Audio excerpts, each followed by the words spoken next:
الصلاة والسلام علیکہ یا رسول اللہ وعلی آلکہ و اصحابکہ یا حبیب اللہ۔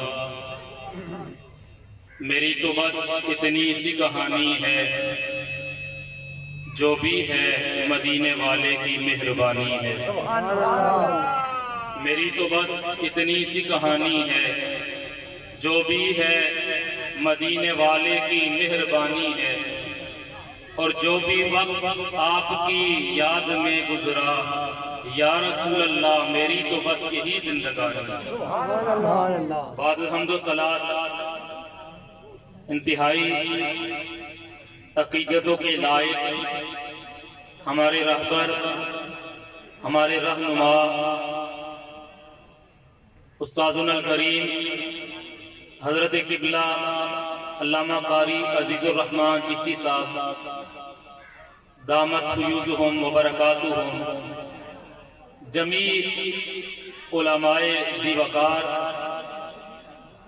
اور احباب اہل سنت، آج میں اور آپ سب اللہ کے ایک برگزیدہ بندے حضرت میاں بابا رحمت اللہ تعالی علیہ کے عرس پاک کی مجلس میں شریک ہیں۔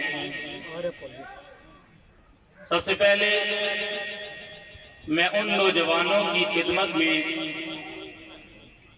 ہدیہ تبریک و تحسین پیش کرتا ہوں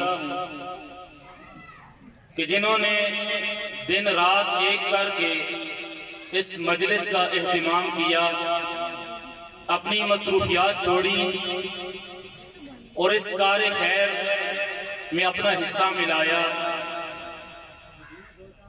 اور یقیناً یہ نوجوان مبارکباد کے مستحق ہیں کہ اللہ نے توفیق دی ہے، اور استاذنا الکریم کی دعائیں ہیں اور سرپرستی ہے کہ یہاں پہ حضرت میاں بابا رحمت اللہ علیہ کے مزار کے ساتھ انہوں نے اللہ کے گھر مسجد کی تعمیر کا آغاز بھی کیا ہے۔ اللہ تعالیٰ ان کی اس کاوش کو قبول فرمائے، اللہ انہیں دارین کی سعادتیں نصیب فرمائے۔ ایک آیت مبارکہ کا کچھ حصہ میں نے تلاوت کیا ہے۔ آج اللہ کے ایک دوست کی عرس کی مجلس میں ہم شریک ہیں۔ کیا وجہ ہے کہ حضرت میاں بابا رحمت اللہ تعالی علیہ کے ساتھ ہمارا کوئی خونی تعلق نہیں ہے، کوئی خاندانی رشتہ نہیں ہے، اور آپ یہاں پہ بزرگ حضرات بیٹھے ہیں، یہ ساتھ ہمارا قبرستان ہے۔ اگر ہم سروے کریں تو زیادہ تر لوگوں کو اپنے باپ اور دادا کا نام آتا ہوگا، اپنے پردادا کو نہیں جانتے، اور اس سے اوپر تو شاید کوئی بھی نہ جانتا ہو۔ پھر وجہ کیا ہے کہ جو اپنے آباء و اجداد کو نہیں جانتے، ان کے ناموں سے واقف نہیں، ان کی تاریخ سے واقف نہیں، ان کا نام کبھی زبان پہ نہیں آیا، کبھی ان کا ذکر نہیں کیا، کبھی ان کی زندگی کی کوئی بات نہیں سنائی، لیکن وجہ کیا ہے؟ ایک ایسے بندے کے دربار پہ آ کے بیٹھ گئے ہیں جس کے ساتھ کوئی تعلق نہیں تھا، کوئی خونی رشتہ نہیں تھا، کوئی خاندانی تعلق نہیں تھا۔ جب میرے دل میں یہ سوال پیدا ہوا تو اللہ کے قرآن نے مجھے جواب دیا، فرمایا فَاذْكُرُونِي أَذْكُرْكُمْ، کہ یہ اللہ کا وعدہ ہے، اے میرے بندو تم مجھے یاد کرو، میں تمہارے چرچے کروں۔ سبحان اللہ، تم مجھے یاد کرو، میں تمہارے چرچے کر دوں گا۔ تمہاری اوقات کتنی ہے؟ تم اپنی استطاعت کے مطابق یاد کرو گے، تم ایک محلے میں یاد کرو گے، تم ایک بستی میں یاد کرو گے، ایک شہر میں یاد کرو گے، تم اپنی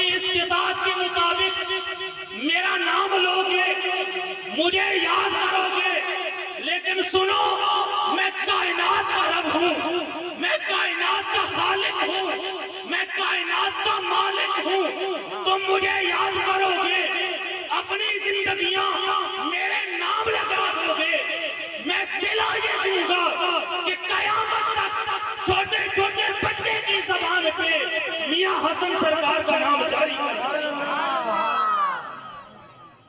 یہ اللہ کا وعدہ پورا ہو رہا ہے۔ فرمایا فَاذْكُرُونِي أَذْكُرْكُمْ، تم مجھے یاد کرو میں تمہارے چرچے کر دوں گا۔ تم اپنی زندگیاں میرے نام کر دو، اور میں پیغام بھی دوں گا۔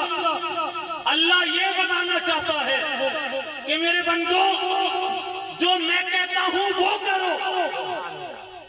جب تم اس میں عمل کرو گے جو میں چاہتا ہوں، تو ایک دن آئے گا وہ مقام حاصل ہو جائے گا کہ جو تم چاہو گے میں رب وہی کروں۔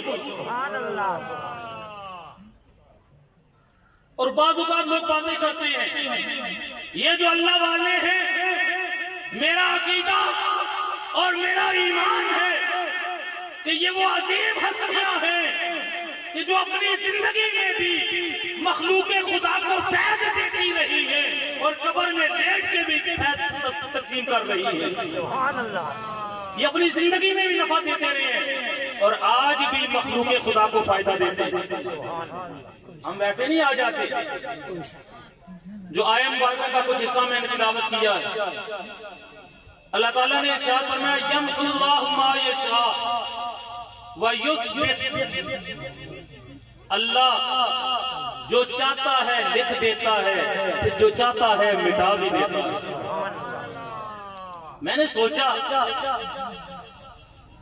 کہ لکھا ہوا مٹاتا تو کوئی تب ہے جب اس سے غلطی ہو جاتی ہے۔ چھوٹے چھوٹے بچے بیٹھے ہیں، یہ سکول میں جاتے ہیں، پینسل کے ساتھ کچھ لکھتے ہیں، غلط ہو جاتا ہے، پھر ریز کر دیتے ہیں، مٹا دیتے ہیں۔ تو بندہ لکھے ہوئے کو مٹاتا تب ہے جب غلطی ہو جائے۔ اے میرے سونے مالک، تو ہر غلطی سے پاک ہے، وہاں تو شک و شبے کی گنجائش نہیں، تو غلطیوں سے پاک ہے۔ پھر کیا وجہ ہے کہ تو فرماتا ہے کہ رب لکھتا بھی ہے مٹا بھی دیتا ہے؟ جواب ملا میرے بندو، میں غلطیوں سے پاک ہوں، لیکن اس فرمان کا مطلب یہ ہے کہ جب میرا بندہ اپنی زندگی میرے نام کر دیتا ہے، پھر میں اسے مقام یہ دیتا ہوں کہ میرا بندہ چاہتا ہے میں لکھ دیتا ہوں، وہ چاہتا ہے میں مٹا دیتا ہوں۔ یہ اللہ والوں کی شان ہے، اللہ نے مقام عطا کیا ہے۔ اور میں اکثر باتیں سنتا ہوں، ہمارا پوائنٹ یہ ہے ہم یہاں پہ آ کے بات ہی ختم کر دیتے ہیں۔ جب اللہ نے مقام دیا ہے تو پھر بحث کرنے کی ضرورت ہی نہیں۔ جتنی شان والا وہ رب ہے، وہ ویسے ہی مقام بھی عطا کرتا ہے۔ تو ان بزرگوں کے مزاروں پہ ہم آتے ہیں فیض حاصل کرنے کے لیے، لیکن ان لوگوں کا کچھ پیغام بھی ہے۔ میرے بھائی، ساری زندگی انہوں نے رب کے نام کی۔ میں ایک بات آپ کو سنا کے ختم کرنے لگا ہوں، ویسے نہیں مخلوق خدا نام لیتی، ہم نے اپنی زندگیوں کو بھی دیکھنا ہے کہ اگر ہم ان کے ساتھ محبت کی بات کرتے ہیں تو کیا ہمارے اندر وہ چیزیں پائی جاتی جو پیغام وہ دیتے رہے ساری زندگی۔ حضرت خواجہ معین الدین چشتی اجمیری علیہ الرحمہ، آپ کا عرس پاک کسی مہینے میں منایا جاتا ہے۔ رسول اللہ صلی اللہ علیہ وسلم کے دین کی خاطر آپ نے گھر بار چھوڑا، وطن چھوڑا اور آ کے ہندوستان میں ڈیرے لگائے، خالصتاً اللہ کی رضا کے لیے، دین اسلام کی تبلیغ کے لیے آپ نے آ کے یہاں پہ ڈیرے لگائے۔ جب بندہ اندر سے خالص ہو تو پھر اللہ کی مدد شامل حال ہوتی ہے۔ خواجہ معین الدین چشتی اجمیری علیہ الرحمہ، آپ ہندوستان میں آئے، آ کے دین کی تبلیغ شروع کی۔ اللہ نے آپ کی زبان میں اتنا فیض رکھا ہے، لوگ کہتے ہیں یہ اللہ والے دیتے کیا ہیں؟ آؤ میں تمہیں بتاؤں، خواجہ اجمیری نے جب آ کے تبلیغ شروع کی، اللہ نے آپ کے صدقے سے 90 لاکھ لوگوں کو دین اسلام کی دولت عطا فرمائی۔ 90 لاکھ دلوں میں دین مدین کا چراغ جلایا ہے، دیے روشن کیے۔ اور جب آپ کا وقت وصال بڑے عاجز لوگ ہوتے ہیں، بڑے عاجز، ساری زندگی مسلوں میں گزر جاتی تھی، پھر بھی رو رو کے دعائیں کرتے تھے، مالک ہماری بخشش کر دینا۔ حضرت خواجہ معین الدین چشتی اجمیری علیہ رحمت، آپ کا آخری وقت تھا، تو آپ کا معمول یہ بن گیا تھا، تاریخ میں لکھا ہوا ہے کہ آپ ہر وقت ہی روتے رہتے، ہر وقت ہی روتے رہتے۔ اور آپ دیکھیں بسا اوقات اپنے بھی پاس ایک ہی عادت دیکھ کے تنگ ہو جاتے، یار یہ کیا بات ہے، بندہ ہر وقت ہی روتا رہتا ہے۔ تو آپ ہر وقت ہی روتے رہتے تھے، پھر روئے کیوں نہ؟ عاشق دا کم ہی رونا تھا، عاشق دا کم رونا تونا، بن رومن نہیں منظوری، دل روے پاویں رومن اکھیاں، وچ عشق تے رون ضروری، کوئی تے روندے دید دی خاطر، کوئی روندے وچ حضوری، آزم وچ عشق تے رونا پیندا، پاویں وصل ہووے یا دوری، ہر وقت روتے رہتے۔ اب اور تو کسی کو سوال کی ضرورت نہ ہوئی۔ خواجہ قطب الدین بختیار کاکی رحمت اللہ تعالی، آپ ذرا قریب ہوئے، آپ کے کان میں کہا، حضور آپ تو سید زادے ہیں، پھر آپ اتنا کیوں روتے ہیں؟ لوگ کچھ نہیں کرتے، آپ نے تو اتنا کچھ کیا ہے کہ 90 لاکھ لوگوں کے دلوں میں اسلام کا دیا روشن کر دیا ہے۔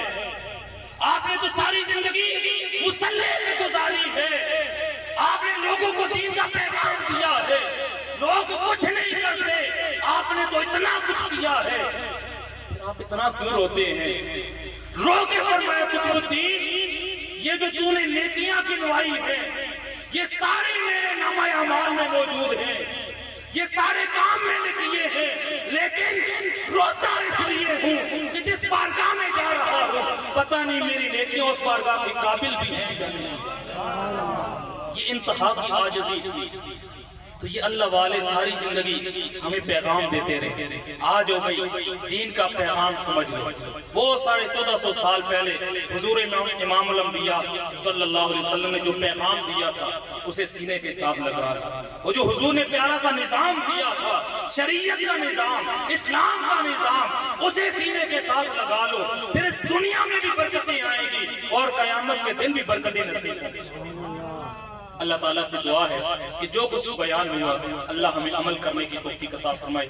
دل خوش ہے ہمارا، اور آپ حضرات بھی دیکھ رہے ہیں، استاذنا الکریم تشریف فرما ہے، یہ جو گلدستہ ہے یہ خوبصورت طلباء ہیں، علماء ہیں، یہ یقیناً جو اکثریت میں یہاں پہ تشریف فرما ہے، جن کے دلوں میں اللہ کا قرآن ہے، جن کے دلوں میں اسلام اور شریعت کا علم ہے، یہ سارا چہرہ ہمارے بزرگوں، ہمارے رہبر، ہمارے رہنما استاذنا الکریم کے سر ہے۔ اللہ تعالیٰ استاذنا الکریم کو